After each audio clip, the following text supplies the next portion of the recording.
Hi, this is Growing Up Aspen, Joiners Table podcast with Andy Collin and Chris Pomeroy. And today we're joined with Lisbeth Odén. Didn't we see you for many, many years on Mac Mall? I did look a lot like her. Wasn't that bizarre? Yeah. Yeah, it wasn't me, but it looked a lot like her. Mark thought that was you. He was like, I'm sure that's Elizabeth. You need to claim credit and just make a story. I know, right? That would be very good. Yeah, I'd actually forgotten all about that until you just mentioned it, and suddenly it just came right back. I'm like, oh my God, I remember that lady. But I have a doppelganger out there somewhere. Yeah, I think that was like 90s or something. That'd be about right. Yeah. Yep. Before there was Best Buy and all these other things, and the only place that we could buy anything for Macs was through Mac Mall. Yep. And before Amazon and everything else. Yeah, I know. I know, it is a crazy world. It is funny to be our generation, I think. And I almost feel like that's almost the coolest thing about doing this whole Aspen thing is it's a time period and the generations where our parents' generation, although we thought they were slacking on the job, actually raised us pretty darn well in a lot of ways compared Oh my God, yeah. like what's going on now. And I know you have technology and the internet. That's a whole nother thing because parents don't know half of the crap that their kids are doing. Oh, exactly. But it feels to me like we kind of grew up in a great time where we really did sort of connect with people. You had to. I mean, you lived in a small town, you know. And it was above and beyond the time. It was the town. It was a beautiful mixture of multiple things. You had this amazing melting pot of people who came in from all walks of life. And they all amalgamated into this little town because they wanted the simplicity of life there. Mm-hmm. So you had the Stearns and the Pfisters and the Jaffies. Yep. Who had more money than any of us combined. And then you had the families. And Chris, there was your family, and your mom was working her ass off, and my mom got to be a housewife, but yet they could still be friends. There wasn't this whole social hierarchy bullshit that there has been. Well, there was. Your mom and my mom had similar upbringings and pasts too, with with railroads and all that other stuff, and so she was working her butt off in Aspen, but she came from a family that was originally very well off, but we didn't have 2 nickels in the 80s, so right, and that was just sort of the beauty of it. And Aspen was so safe. And some of your videos, riding our banana seat bikes around town, and where else can you do that?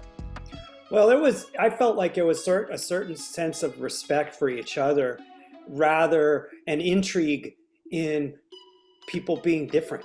It was, you could either see Whip Jones or Wink Jaffe, and you could see Sandy Monroe at the same time, and they would come and see him. And Sandy Monroe would play with Whit, Harold, or whoever. It was like, or John Denver could even come in. It was such an amalgamation of culture, and everybody kind of apprecited that. Whereas now it's like, oh, you're over here and you're over here, And the celebrities come to be seen. Back when we were younger, they just wanted to blend in. Yeah. Lucille Ball taught me how to tell time. Wow, that's cool. Well, and Jack Nicholson was a real important part with the Bear family and a lot of community folks. He kind of helped folks out. So, it wasn't like he was, oh, there's Jack and he's in the corner. No, he was at the Wiener Stube with other people, Exactly. Yeah, and John and Jimmy Buffett and all these people, they were just there. They got left alone. They They didn't put on all the fancy stuff. I mean, Grace Huffman and Felicity. I mean, they were here too. And now,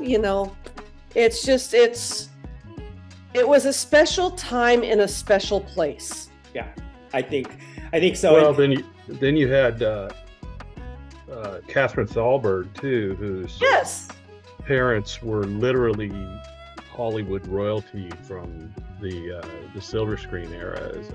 Norma Shearer, I think, was her mom, and Irving Thalberg, who headed up MGM Studios. Okay. And I don't think I knew that. Yeah, and then she ended up marrying the guy that played Oscar Goldman on the Richard Anderson. Man. Dava Anderson. Yeah, we went to school with her. Dava's dad, Richard Anderson. Yeah. Yeah.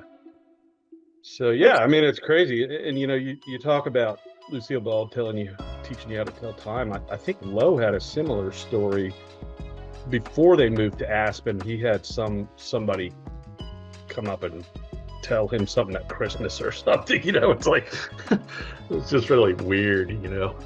If you remember that episode of I Love Lucy where she has a cast on, or go back and watch it. My dad put that cast on because she actually broke her foot. Oh, really?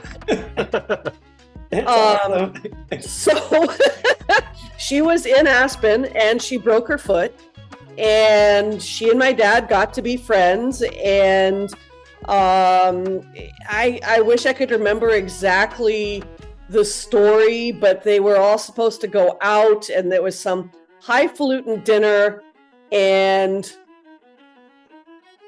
I mean, I can't even remember all the people that were there. And my mom didn't feel that she had some adequate coat, so Lucy let her borrow one of her furs. That's awesome. Yeah. And then, that was the community where everybody were friends with each other. Yeah. It wasn't like, oh, you're Lucille Ball. It was like, oh, hey, Lizzie, come on over. I mean, you just hung out with people. It was family. Yeah. You just reminded me of something too, Beth. I was sitting in the waiting room to see Whit one time. Your dad and him, I think they shared an office, didn't they, somewhere? Well, they did. They had the Aspen Clinic building just right there on the corner of Main and by the library. Yeah, right by the library. Yeah, to the library. But the person ahead of me to go see Dr. Whit was Melanie Griffith, and it's like... Yeah, not surprising. It was funny. Yeah, and I went on to work for Melanie for a couple of summers when she was... Really?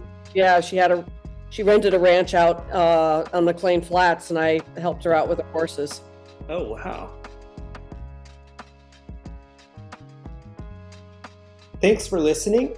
The authors of Growing Up Aspen would like to thank you, and would like to also thank the Aspen Times and the Aspen Daily News for giving us materials for our book, Growing Up Aspen, Adventures of the Unsupervised, which you can get at twistandturnpress.com and any local bookstore. Thanks.